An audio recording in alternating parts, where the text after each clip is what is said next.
हाँ पतिनाथ, क्यों नहीं बस समझाऊंगा महारानी, लेकिन महारानी भाभी माँ से मिलने से पहले ध्यान पूर्वक एक बात सुन लो। एक बात? हाँ, कौन सी बात है पतिनाथ? बात इस प्रकार का है महारानी, जब इस संपत्ति के लिए दशरथ जैसा पिता को इन्हीं हाथों से हत्या कर दिया, इसी संपत्ति के लिए मैं अपने राम जैसे भाई को आपने नजर से 14 वर्ष के लिए बर्बाद कर दिया। आज दिन के बाद तुम इस महल की इज्जत हो, राजमाता कहलाओगी, कभी मेरे संपत्ति के बीच दखल अंदाजा देने की प्रयास मत करना, नहीं तो तुम्हें भी राम नाम से मैं ऐसा कभी नहीं करूंगी। तो याद है महारानी, कभी मेरे रास्ते की कांटा बनने की प्रयास मत करना, नहीं करूंगी, नहीं तो भूल जाऊंगा तुम मेरी धर्मपत्नी हो। तो ठीक है, साइड में खड़ी हो जाओ, मैं देवीस्मान भाभी माँ को आवाज लगा रहा हूँ, भाभी माँ के जरिए इस माल में कदम रखने की प्रयास करेगी महारानी। ठीक है महारानी, साइड में खड़ी हो जाओ। आए जल्दी से आई हो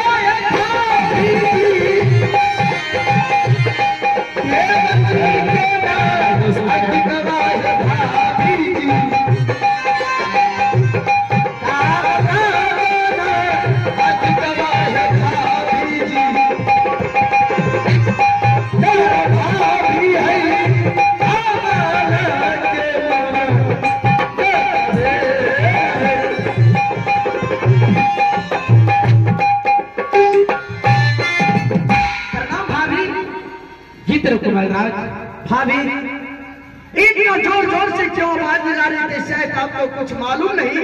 मुझे कुछ मालूम नहीं है कमल। भाभी, इस समय आवाज लगाने का कारण यही है। क्या कारण है? कि आज मैं शादी करके इस महल में महारानी को ले आया हूँ भाभी। क्या? हाँ भाभी, आज तुमने शादी कर लिया? हाँ भाभी, अपने भाभी माँ से एक बार नहीं पूछा तूने जाकर शादी कर लिया? अरे भाभी, इतना जल्दबाजी में थे, मुझे सोचने और समझने का समय ही नहीं मिला, इसलिए मैं शादी करके इस साल में महारानी को ले आऊँ अभी। लेकिन वो छोटी बहन है कहाँ? अवश्य मिलाऊंगा भाभी।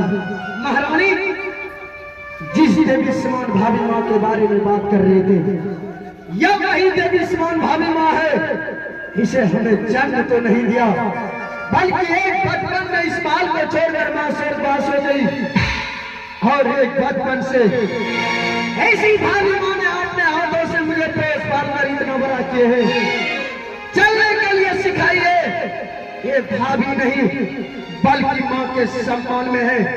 क्या महारानी, ये एक बार चरण छूकर प्रणाम कर लो। और भाभी, तुम तो जानती हो मैं हर दुख को बर्दाश्त कर सकता हूँ, लेकिन दारू शराब का दुख बर्दाश्त नहीं कर सकता हूँ। कमल भाभी, आज दारू शराब पीने के लिए तुम मत जाओ। क्यों भाभी? क्योंकि आज तुम नई नवीली दुल्हन लेके आई हो, आज महल में आराम करो। अरे भाभी, इतना सुंदर इस माल में महारानी आई है, आज नहीं तो कल आराम कर लेंगे। शादी के चक्कर में परेशान हो गया हूँ, इस टाइम जा रहा हूँ, 4 पैक लगाएंगे, महल चलाएंगे। जाओ महारानी, भाभी से मिलो। ठीक है सर। दसनामा अजोड़ी है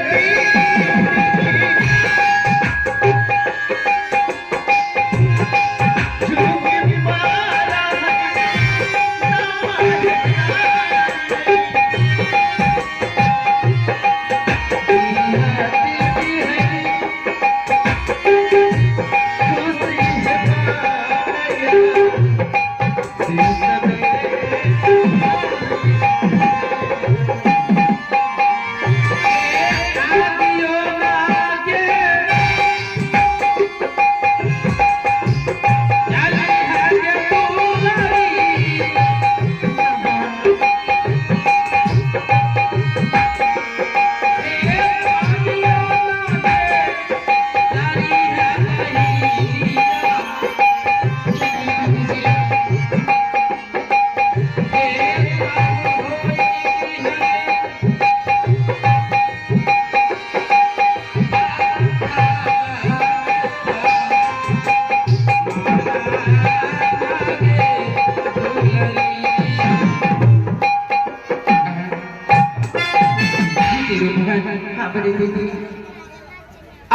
नई नवेली दुल्हन बन के इस महल में आई हो।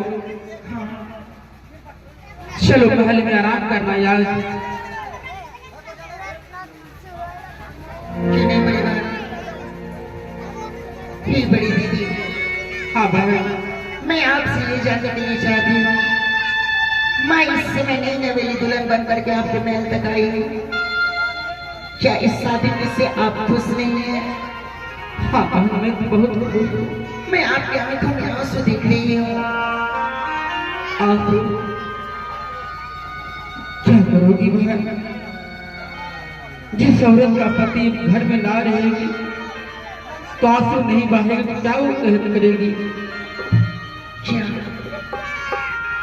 ये बड़ी दीदी, बीती हुई बातों को इंसान को याद नहीं करना चाहिए।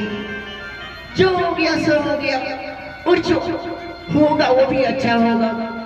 अब मैं आ गई हूँ, मैं अपने हाथों से आपका ख्याल रखूंगी, कपड़ा धो दूंगी, भोजन बनाऊंगी। चलो यहाँ से मैं चलते हैं बड़ी दीदी। लेकिन एक बात बड़ी दीदी, क्या पूछने की चाहती हो? मैं ये क्या देख रही हूँ? क्या देख रही हो? क्या आप एक बच्चे को जन्म देने वाली में से हो चुकी है?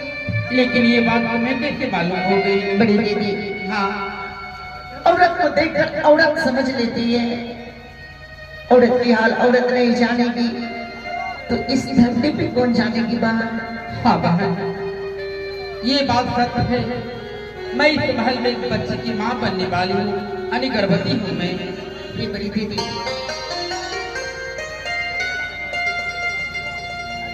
इस समय चले महल, और इस बात को अगर स्वामी जी को मैं बताऊंगी तो ना जाने स्वामी जी खुशी के मारे झूम उठेंगे बना।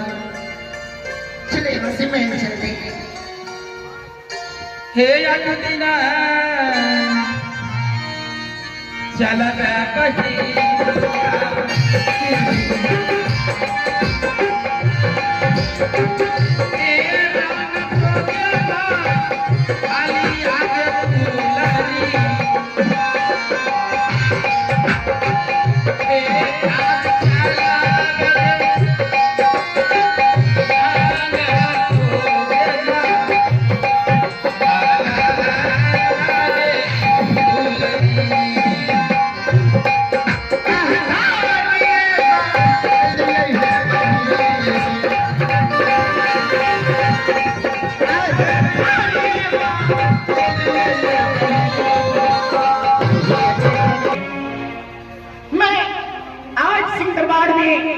इंतजार करती हूँ और पता लगाती हूँ स्वामी जी कहाँ है और इस समय क्या कर रहा है।